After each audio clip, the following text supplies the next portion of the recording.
You're listening to Skeptoid. I'm Brian Dunning from Skeptoid.com. Electromagnetic Hypersensitivity. Real or imagined? Today we're going to put on a suit made of metal screening to shield us from electromagnetic radiation, and walk around looking like Robbie the Robot. For today's topic is one of the latest fad illnesses caused by the evils of our modern technological society: electromagnetic hypersensitivity. You've seen them on the TV news and on the internet. Thousands of people worldwide, though mostly concentrated in the United Kingdom and Sweden, who believe that their bodies are being afflicted by the electromagnetic radiation put out by computers, wireless data networks, cell phone networks, radio and television broadcasting, power lines, and virtually anything that uses electricity. Mass media trumpet the alarmist headlines, like one article that proclaims, "For years, opponents of cell towers and wireless technology have voiced concerns about potential health effects of electromagnetic fields. Once ridiculed as crackpots, they're starting to get backup from the scientific community." Generally called electrosensitivity, or ES for short, the condition manifests itself in sufferers as skin sensitivity and blemishing, light sensitivity, fatigue, high blood pressure, headaches, joint pain, dizziness, and a whole array of associated symptoms. Interestingly, these are also the exact same symptoms caused by simple stress. We'll come back to that later. There is no cure that is broadly accepted among ES advocates, but they do agree on one point: shielding, or complete removal from the environment, is the only surefire way to alleviate the symptoms. Breakspear Hospital, located in Hertfordshire, UK, advertises itself as the world's leading facility for the treatment of ES, among other things. On its list of treatments for ES, unfortunately, is chelation therapy, a dangerous and tedious drug-based treatment for removing heavy metal contamination from the body. People who choose this option should be aware that the drugs used in chelation therapy are approved only for use in cases where a blood test has proven acute heavy metal contamination. This is because chelation therapy ravages the body and can produce side effects as dangerous as liver failure. Any doctors or alternative practitioners who prescribe such therapy in the absence of its prescribed condition should be approached with extreme caution and probably also reported to the relevant medical board. Other practitioners who claim to treat ES prescribe holistic treatments such as acupuncture, vitamin megadosing, chiropractic, exposure to energized crystals, reflexology, shiatsu, clay baths, and avoidance of genetically modified foods. The Environmental Health Center in Dallas, Texas, will even rent you their safe vacation home in Jamaica, where you can be free of the causes of ES. Although the pictures they post on their website show it to apparently be as full of electrical appliances as any other home, including a TV and VCR, which are alleged to be among the worst causes of ES. What does the medical establishment have to say about ES? Well, that depends on whom you ask. Electrosensitivity.org, a website set up by Troy Knight, a young man suffering from ES, blames great opposition from medical establishments and governments for the lack of a definitive diagnosis of ES in mainstream science. I'm not sure how he defines great opposition, or what form he believes such opposition might take, but quite to the contrary, a number of studies have been done. Nobody doubts that a large number of people worldwide report this condition, and nobody doubts the reality of their symptoms, or the suffering they endure. What falls under skepticism is their self-diagnosis that their condition is caused by the proximity of electrically powered devices. Quite obviously, people in many countries around the world have been using electricity for over a century, and in poorer regions like parts of Asia, Africa, and South America, there are populations who, even today, use no electricity at all. If normal levels of electromagnetic radiation were indeed harmful to the body, then we would see correlation on a massive scale between such physiological damage and geography. There is no such correlation, and no cases of observed physiological damage caused by electromagnetic radiation even in the most industrialized regions. Thus, there is very good reason for science to not simply accept this self-diagnosis without inquiry. But the symptoms and suffering are still real. So what do we do? Well, we do science. One of the first steps in doing science is to throw out the anecdotal evidence of personal testimonials, with apologies to the people wearing tinfoil helmets, and design randomized controlled trials to test for the true causes of the ailment and to test the efficacy of potential treatments. So if it's not too politically incorrect to do so, let's take a look at some of these trials and see what's been learned. Well-performed trials always have a number of features in common. First, they do include subjects who objectively report themselves to be electrosensitive, and they also include people who do not.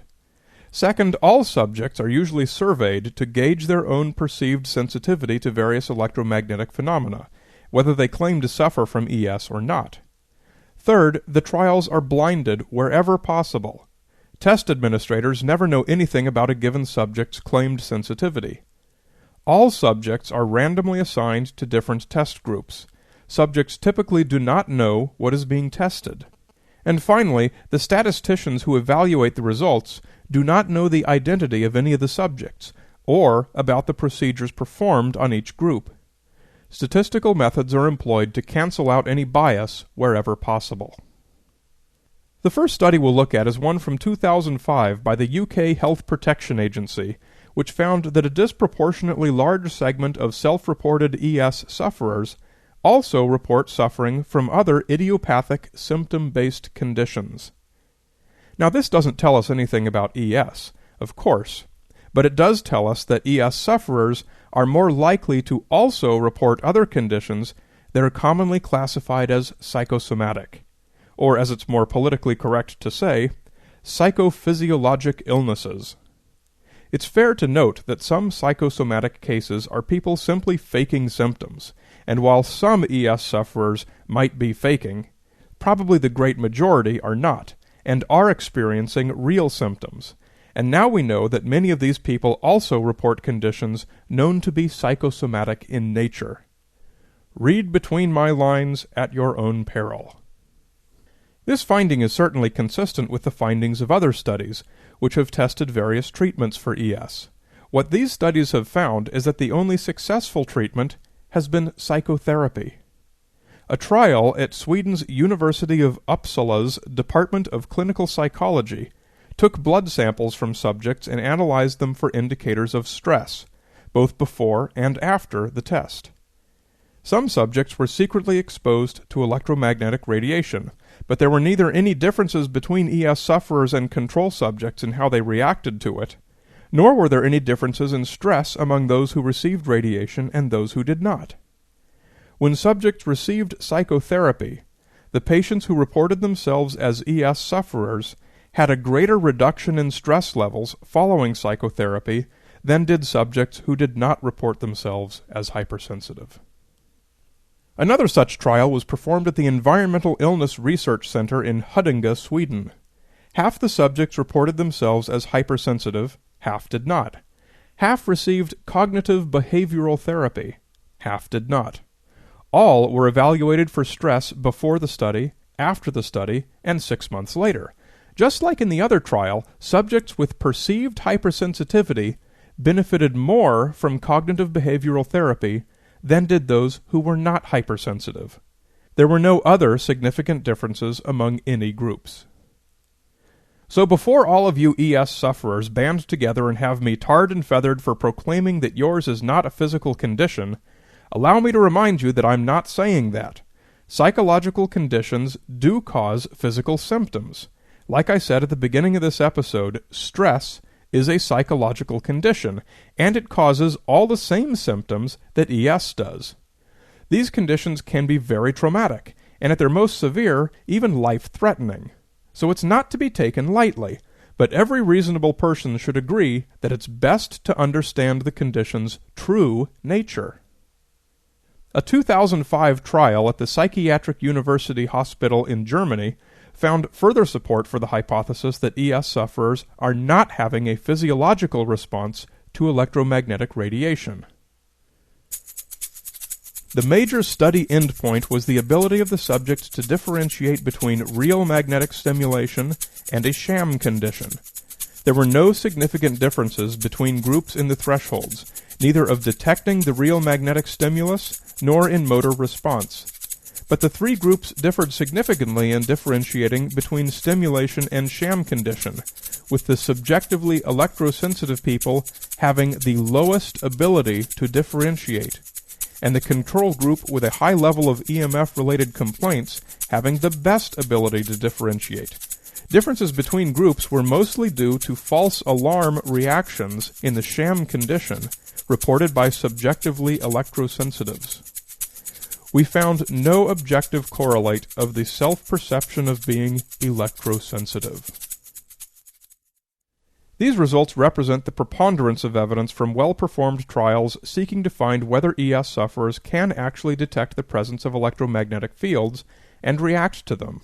Going back to Sweden again, a 2000 study at the Department of Occupational and Environmental Medicine at the Center for Public Health Sciences found that ES sufferers were no better than the control group at deciding whether or not they were exposed to electric and magnetic fields.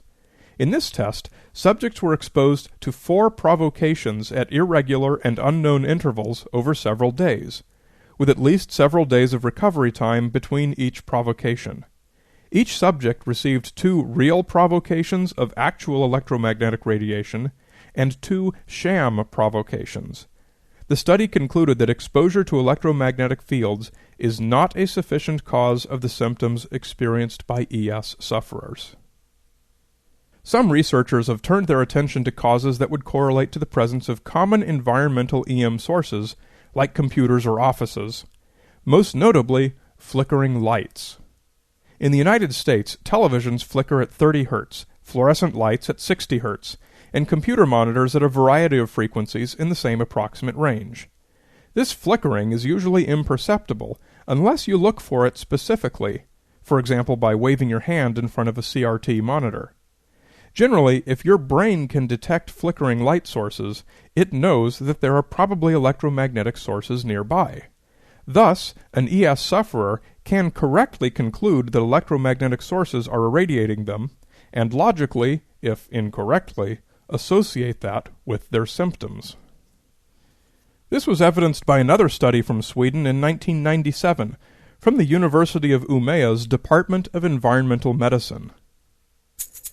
An increasing number of people in Sweden are claiming that they are hypersensitive to electricity. These patients suffer from skin as well as neurological symptoms when they are near computer monitors, fluorescent tubes, or other electrical appliances. Provocation studies with electromagnetic fields emitted from these appliances have, with only one exception, all been negative, indicating that there are other factors in the office environment that can affect the autonomic and/or central nervous system, resulting in the symptoms reported. Flickering light is one such factor, and was therefore chosen as the exposure parameter in this study. 10 patients complaining of electrical hypersensitivity and the same number of healthy volunteer control subjects were exposed to amplitude-modulated light. A higher amplitude of brain cortical responses at all frequencies of stimulation was found when comparing patients with the control subjects. The ability of a human brain to convince itself of just about anything is not to be underestimated. If you are experiencing stress, and just about everyone is experiencing some stress, whatever you attribute it to will inevitably create more stress whenever you encounter it. It becomes a self-fulfilling prophecy. If you believe yourself to be electrosensitive, then you will be, quite literally, whenever you perceive the presence of electromagnetism. This doesn't mean that you have a paranormal ability to detect electromagnetic fields. You don't. But you might be able to hear the high-frequency ring of your neighbor's television set, or see the 60 Hz flickering of a fluorescent light bulb, or you might see that your computer has found a Wi-Fi network, or that your cell phone has 4 bars of signal. There are many ways that a person can detect the probable presence of electromagnetic radiation without the ability to directly sense it. And if you've fallen into the self-fulfilling syndrome of believing yourself to be electrosensitive, you will actually suffer measurable physical symptoms, and can potentially become acutely ill. By the same token, if you believe strongly enough that acupuncture or vitamins will cure your electrosensitivity, they probably will. But all this strategy accomplishes is to reinforce faulty assumptions and leave you equally vulnerable to a recurrence in the future. A better strategy is to understand the true cause of your stress, possibly through psychotherapy or possibly on your own, and either solve it or simply find a way to relax and blow off some steam. I'll close with an experience related by a listener who wrote in that aptly illustrates this phenomenon. We had an interesting incident near Humboldt State University. A new cell tower went up, and the local newspaper asked a number of people what they thought of it. Some said they noticed their cell phone reception was better. Some said they noticed the tower was affecting their health.